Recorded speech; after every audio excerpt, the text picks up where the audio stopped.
what advice would you give people that have performance anxiety? Because I feel like that's a very common one as well. Mainly guys, I would say, right? Yeah, so guys that have like, erectile dysfunction or delayed ejaculation or PE, premature ejaculation, they often experience performance anxiety. So they'll think that they need to like meet all of these certain tick boxes in order to have a good experience or in order for the other person to feel good. One of the first ways I address that is to remind them that sex is not about that stuff. Like, yes, it is nice to have intercourse, but when everything is about that, then you think that that's all you have to offer. But you also have closeness, affection, intimacy, passion, like all of these things to offer. So often they'll forget all of that and just be really down on themselves because they can't like get hard to have intercourse.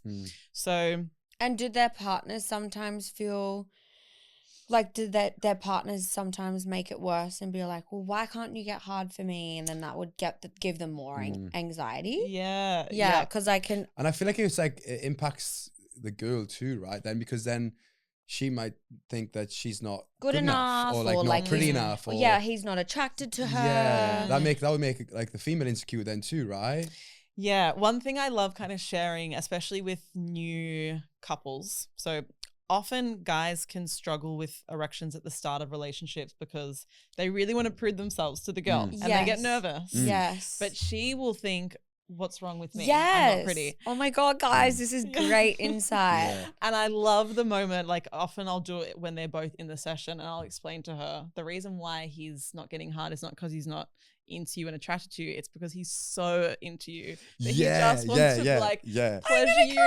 And it's always such a nice moment. I'm like, oh, that's so cute. And it doesn't even have to be, I feel like it doesn't have to be like at the start. Like I feel like it's more common at the start of like, you know, new sexual relationships and stuff.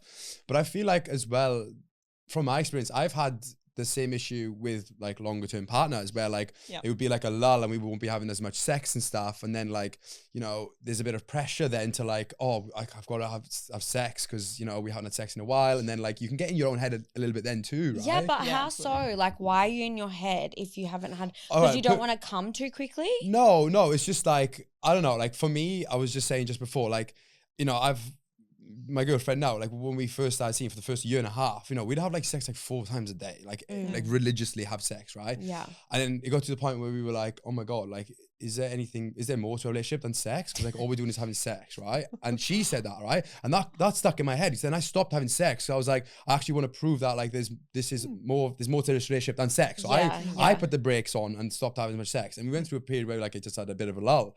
And then I was like, oh, like no, I need to actually have sex. Like it's become like too long. I need to have sex. And then I had a bit of performance anxiety then, because I was like in my own head thinking like, oh, like I don't know, you just have all these questions and stuff and you can't be present, right?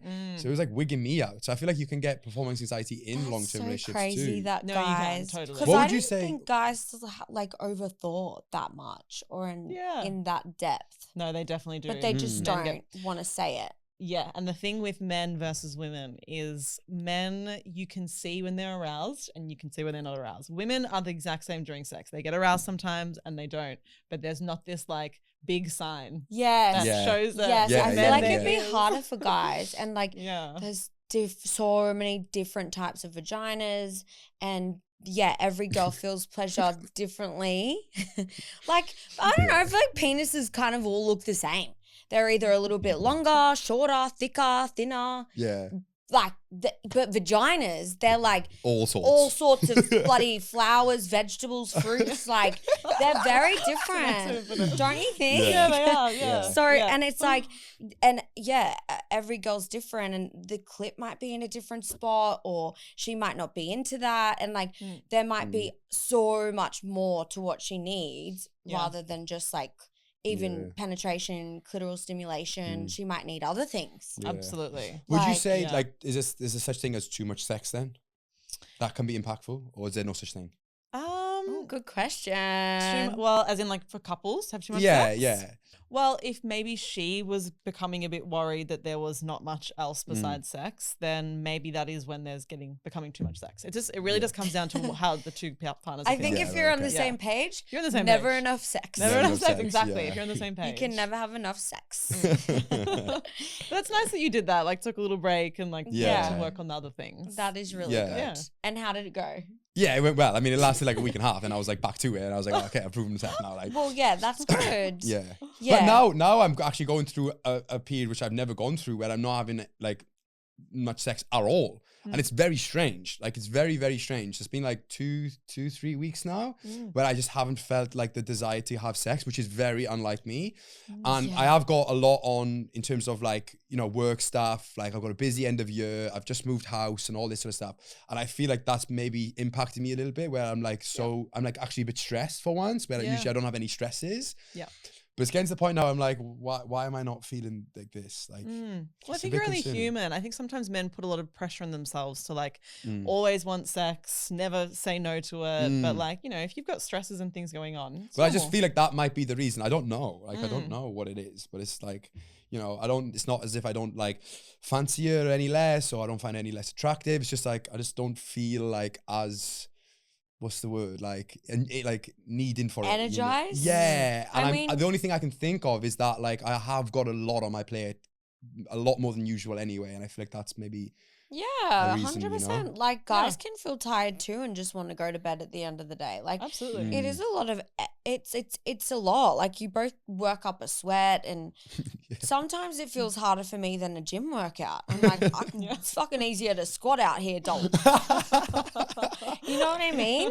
So, yeah, I feel like, and you said stress is a big factor for men. Yes. Yeah. For everyone, really. Yeah. it's like almost like your brain is just elsewhere. So you're not even thinking about. Yeah, like, if you don't how have sex, Yeah. right? time to think about it, it's nice to just be able to go to bed with your partner at the end of the day and just cuddle and have Yeah. no expectation. Totally. Yeah. It is interesting. I feel like there's two types of people. Some people that will want sex when they're stressed because they just know that sex reduces stress and Yeah. makes them feel connected. So like they anticipate that. But then there's other people who just cannot even think about it because they're stressed and they need to like down regulate their nervous system before any sex happens. Yeah, right. I definitely don't think about it when I'm stressed and when I'm busy. Yeah, the only thing that de-stresses me is like the gym when I'm like stressed. It's like Yeah. that's like I feel like that's my maybe like stress relief. Whereas like some people probably have it as sex. I can see how it would. Yeah. So work. weird, isn't Yeah. it? How some people would prefer gym over sex. Yeah. Yeah. I definitely don't prefer gym over sex. Don't get me wrong. Okay. Just But when when I'm stressed. stressed, like the stress reliefs from gym. Yeah.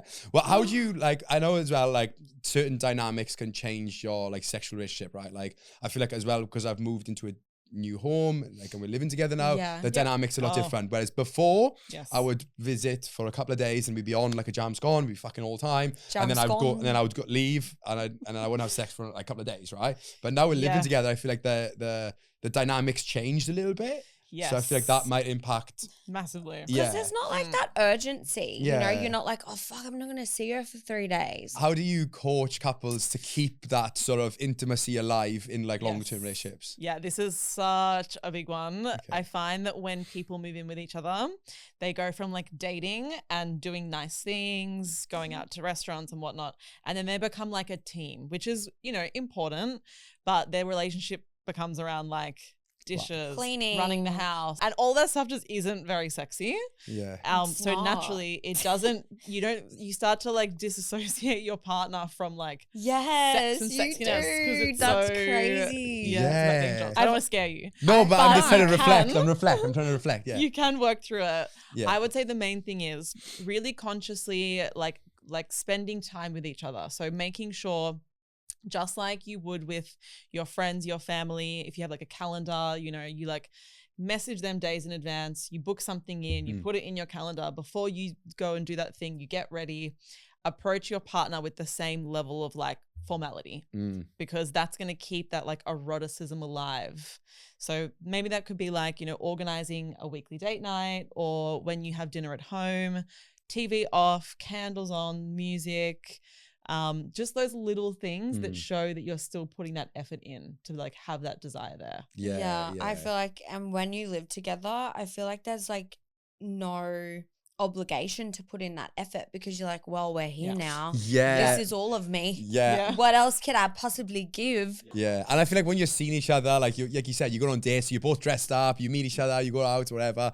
Then when you live So together, it's erotic. like, you know, my girlfriend's be wearing my clothes, and you Yeah. know, she's just like, you know, And- just it's yeah. how you would be in a house, normal Yeah. life, right? Yeah. But then I remember like last weekend, she went out to the golf course and she got dolled up to go out with her friends in the golf course, and as she was leaving, I was like, oh, banging. Yeah. Do you know what I mean? Because like it Yeah. rejogs like your thing. So I feel like Yeah. just going out and doing dinners and stuff kind of like makes you think like sexually again, you know? Yeah, sees them as a sexual. Yeah, it's not that as you a don't sexual thing. fancy them when they're in like your t-shirt and your shorts. Like Yeah. you're still attracted to them, but it's like you're not seeing that sort of like feminine, like Yeah. what you sort of saw when you fell in love or when you started dating. And I feel like that's Yeah. it's good to do, you know? Yeah, 100%. I have said to Lockie before, I'm like, can we live in like different houses? I think it would work a lot better. yeah.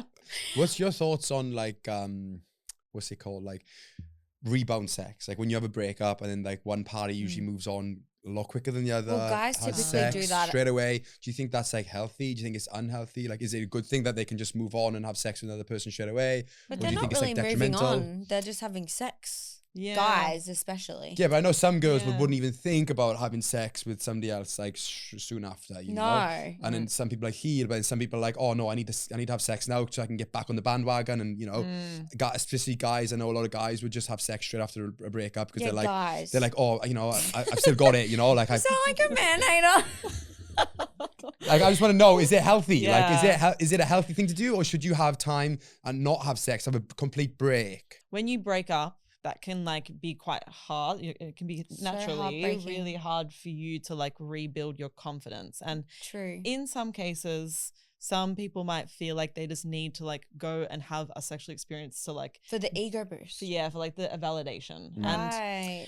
like, I think if that person is also doing other steps to rebuild, like processing the emotion, feeling it, crying about it, if that's what's comfortable for them, or talking about it with friends, just processing it, then if they also want that like rebound sex, I mean, if that what works for them, that's Yeah, okay. that's what Okay. helps. Yeah. But if they're avoiding all that other stuff, like all the processing, and they're just trying to like rebuild themselves by getting that validation from other people through Fill a sex, hole. yeah, Mm. what that's doing, it's making their sense of self more fragile because they're just putting so much emphasis on other people to fulfill Yes, them. that's so Yeah. true. Yeah. You've got to find happiness within yourself. for Yeah. sure. Like to put your happiness on someone else, Mm. I feel is not good. Like Yeah. you need to be content and happy within yourself. Yeah. And you need to love yourself, because if you don't, how are you going to love your partner?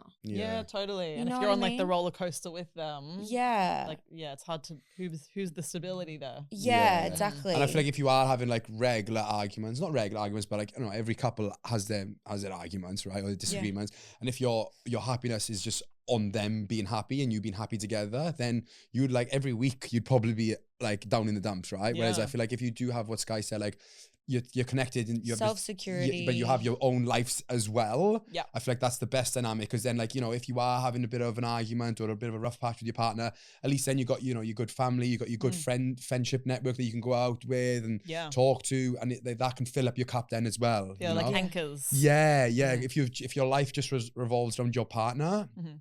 and then like that's not like 100%, then who have you got to like fill up your cup? You got no one, right? Yeah, but Yeah, what I'm absolutely. saying is you should be able to fill up your own cup and not True. rely on anyone else but yourself to fill up your cup. Yeah. Because that also becomes so much for the other person. Like if someone's putting so much emphasis on you to make, like if I was saying to you, you are my happiness, like you need to make me happy. Yeah, it's a You're the lot. one that makes me happy. And if you do something wrong, I'm not going to be happy. Mm. That puts so much pressure and anxiety on you. Absolutely. So And it that's probably pushes them away. pushes them away, creates a wall. You put your guard up because you're like, well, fuck, like I'm trying to make myself good. Like I'm trying to get by myself. Like if I've got to carry them as well, that's so much added stress and anxiety. Yeah. Yeah. So I feel like you should never put that pressure on your partner. Yeah, absolutely. Yeah. Because that would cause anxiety and walls and all sorts of shit that's like toxic. That's like the anxious avoidant dynamic. Yes. Know about that. Yeah. Yes. Yeah. Do you know much about those attachment styles? Yeah. How do you know what attachment style you are?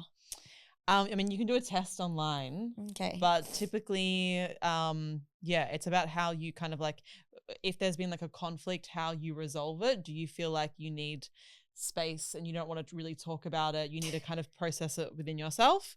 Or do you feel like you need to resolve it like straight away? Because if it's not resolved, you're like really, really anxious. Yeah. That can be sometimes. And I feel like sign. if there's an anxious attachment and an avoidant attachment, it's really fucking chaos. hard, yeah. That's what I've gone through, but we've obviously learned to like navigate Are you the it. avoidant? I was avoiding, yeah. If I argument, no worries. I'll go to Sydney for the weekend, no worries. And that would make her worse because then she's lost even more like control and she wants to resolve it. And I'm just like, nah, see ya.